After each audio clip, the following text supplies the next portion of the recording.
Is there any autonomy as an intel guy at the CIA that influences you, or I guess I would say a train of thought that while you're doing this as a job is that you look at whether or not it's right or wrong, or is it super black and white and you're just the facts kind of thing? Like, yeah, it's a great question.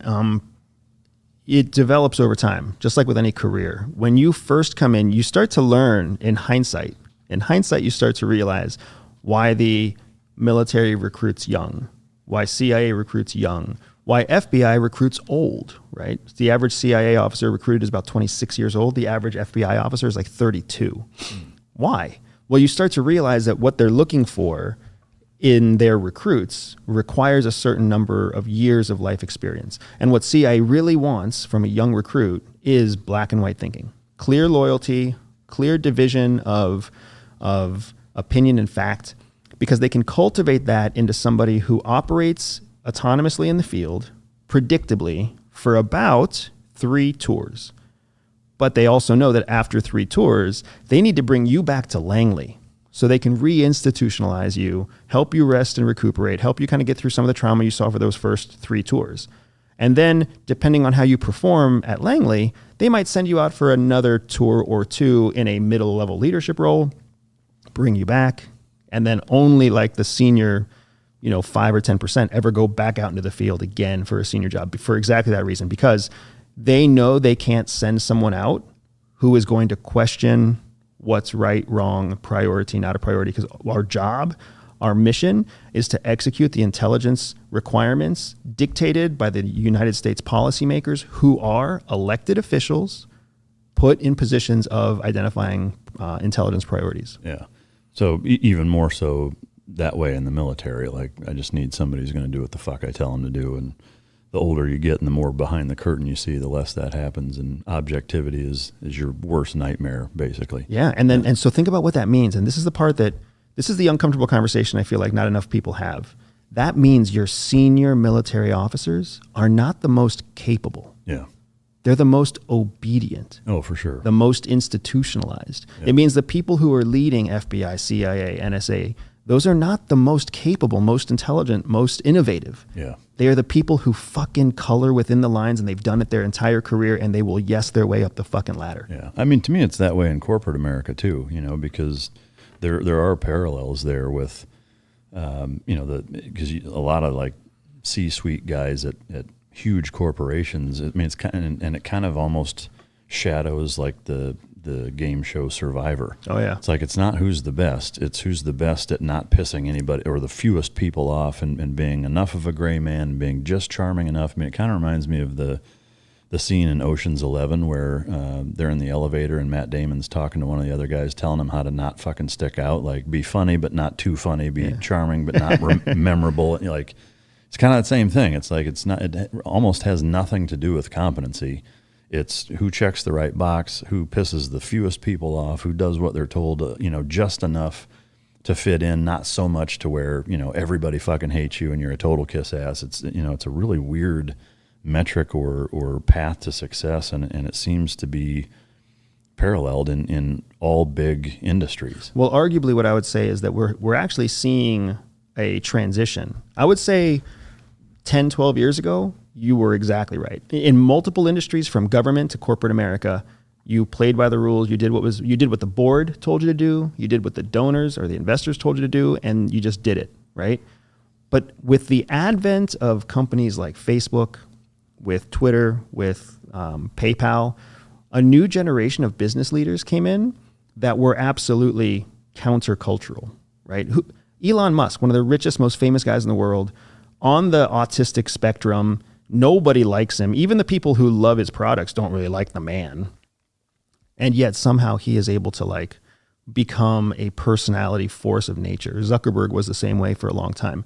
You've got the same thing with Donald Trump, right? In politics. Here are people who 10 to 12 years ago, we would have never accepted them as a leader of industry. Mm-hmm. And now we've adapted as a society. We've kind of demonstrated our appetite for a change, for disruption of the status quo.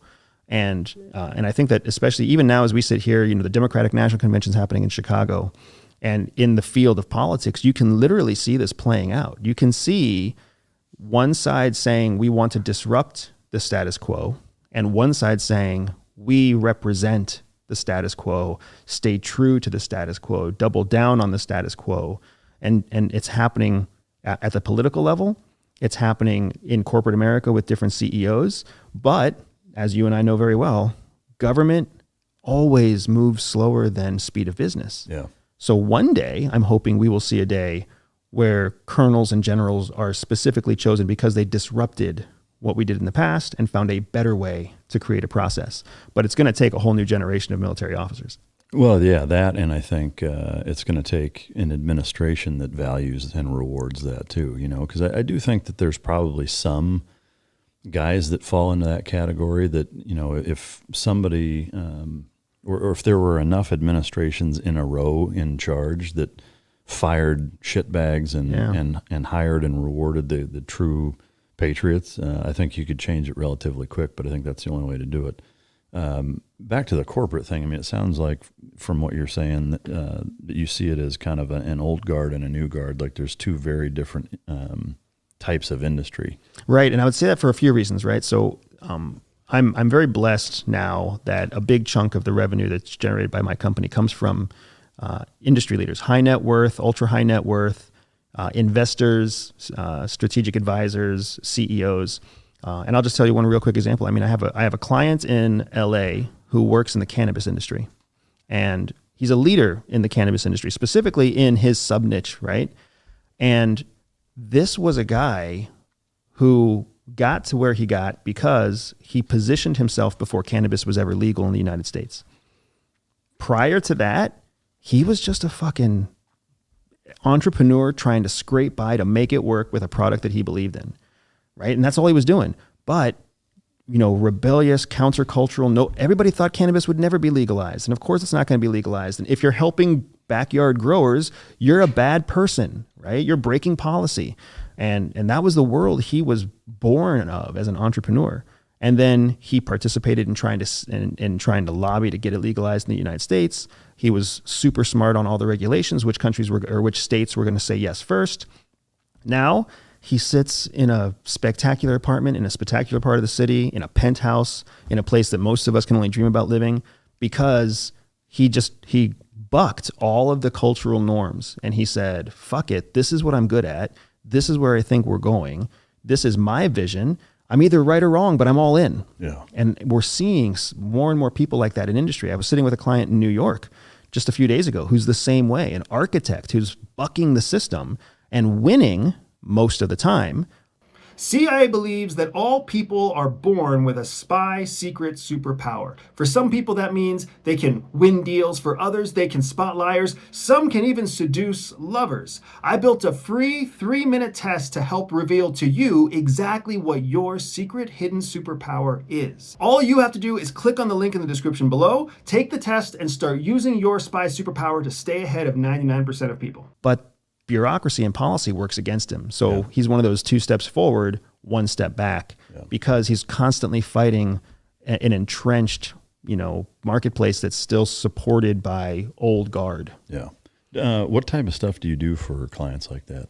It's a wide range. So essentially what I built with Everyday Spy for the ultra high net worth client is we built a suite of capabilities. If you think about it, even your time with the SEALs, right?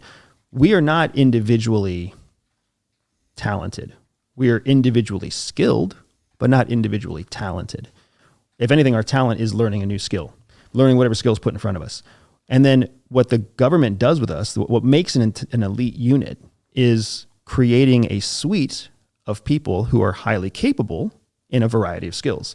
So all I did when I left CIA was build the same thing in the corporate side. So Everyday Spy has a corporate functionality, and all we do is bring together industry-leading capabilities from the government sector that nobody realizes has applicability in the private sector.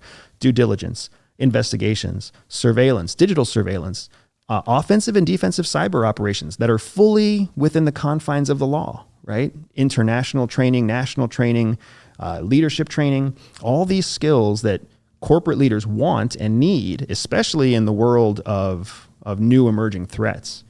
They don't even realize these capabilities exist. So when people trip into my company, when they find their way through, whether it's podcasting or me speaking at an event, inevitably they come and they say, hey, I have a problem. Can you help? And that's where we do most of our business development for high-level clients. Is there 3 to 5 most common problems that you guys solve for corporations? Absolutely. So I would say the first one is due diligence. Not just so if anybody's in a world of due diligence, whether you're doing due diligence on a jury, whether you're doing due diligence on a new merger acquisition target, whether you're doing due diligence on your daughter's, fiance, whatever's going on, most people don't realize that your typical due diligence, that you hire an attorney to execute, the attorney subcontracts that out to some private investigator who has a $500 a year license on some Lexus Nexus or something, and it's all pencil whipping. That's the typical due diligence, and people charge $15,000 for due diligence like that. Very, very weak due diligence in our opinion, because all you're really looking at is documented records. Yeah. Whereas when we are called in to work, especially for a company who's hiring a new CEO, a company who's debating whether or not to press charges on a contractor or subcontractor, when we do due diligence for them, it's paperwork due diligence, but it's also real-time cyber due diligence. We have the ability to geofence targets and look at their cyber behavior, look at who they're communicating with, look at what foreign, what local, what connections they're making through their network. I mean, it's a really cool capability, completely legal, that we do, in defense against counterterrorism or defense against human trafficking. But that gives a completely different level of due diligence to those corporate leaders. And then we have a pretty significant portion of our business that just fixes problems, finding people that you can't find because of whatever else. Also, we do a lot of work that makes sure that lawsuits happen in settlements instead of litigation, because whether that's reputation management or reputation targeting, we'll do both. The squeeze on people to settle and not fucking mess with it, but in a legal way, which is surprisingly easier than you would think. Well, it's probably surprising that some of it's legal. Maybe is would be the big surprise for a lot. Yeah, the movies make it look like you're going to go knock on someone's door with a bat on your shoulder. Yeah. When in reality, all you need, like everybody, when you get to the place where you're dealing with people who have $5 million net worth or more, once you hit that contingent of people, there's always something they're trying to hide. Yeah. And what sucks is it's not even because those people are nefarious. It's because somewhere along the lines they hired somebody who they didn't scrutinize closely enough, and that person fucked up. Yeah. So that way you can go to, somebody who's suing you over A, B, and C, and you can say, hey, this company president of a company that you own did this, and it's on your ass. Yeah. Do you really want to make this part of what comes up in litigation? Yeah. So on the reputation side, then you guys kind of do each side of the coin. Like you can help people protect it, or you can expose it if it's somebody that they're trying to hire, and vice versa. Correct. Yeah. And the you can see why that's valuable. Oh yeah. But one of the things that's really critical is just like we were saying, those high net worth individuals who made one bad decision in the past, whether they did it themselves or whether they hired somebody who made a bad decision, they want to find a way to de-risk that. It's still discoverable. But for example, there's a difference between the open web and the deep web, right? And if I'm boring you, tell me. But no. This is the kind of geeky shit that I like, that gets me excited. I'm into it. The open web is the internet that is actively indexed. So when you type something into Google or Yahoo or DuckDuckGo or wherever, right, Safari, what you're doing is you're putting a search term in there that goes up against a giant index of keywords that was scrubbed by the web crawlers for that search engine. That's all considered open web. It means the information was put on a web page that was not protected, that was available for a web spider to scrub. In addition to that, there's also something called the deep web. And the deep web is not the dark web. The dark web is the illegal place where you buy marijuana and children and panthers. In that order. Or all at the same time. Or all at the same time. But Friday night for Mike Tyson. And a pigeon or two. But the deep web is still the legal open internet, but it's the web that's protected by state laws, municipal laws, et cetera. So for example, your housing record is listed somewhere. Your taxes, how much you pay, your name, your address, your voting record, your voting history. All of that is public information that lives on the deep web behind a Texas government protected website. So the web crawlers on Safari and Google can't go there, but it's still available on the open internet. Yeah. Well, the only way that you can get information off the deep web is, one, to know how to find it, and then two, to have approved access to get it, which usually falls to attorneys and background check investigation companies, et cetera, et cetera. So even just the idea of an open web and a deep web, I'm shocked how many people don't know that exists. Mm-hmm. They think there's deep web and dark web. That's it. Or they think there's open internet and dark internet. There's a whole gigantic chunk of available information that lives in between. Yeah. I'm curious with the, I don't know if you saw that phone that Eric Prince's company came up with, the Up phone, or I don't know what the fuck it's called, but would something like that prove problematic for you guys to geofence or to track somebody's activity online, et cetera, or is it still, there's always ways around finding where people have been and all that? The answer is yes to both. For sure, it makes it more difficult, right? When you have hardened phones, which is what Eric Prince's company came up with, and other companies have come up with hardened phones before that. Circle phone and a bunch of different ones. We have active partners in the hardened cellular world, where we promote them and sell their products to our clients to make sure that they have that protection against nefarious actors. So, without going, into super boring details, the idea of an open phone versus a hardened phone, it's not about the phone or the operating system as much as it's about what permissions are put on that phone. The best hardened phones prevent you from even saying yes to an app that would let you disclose your location. That's the best kind of hardened phone.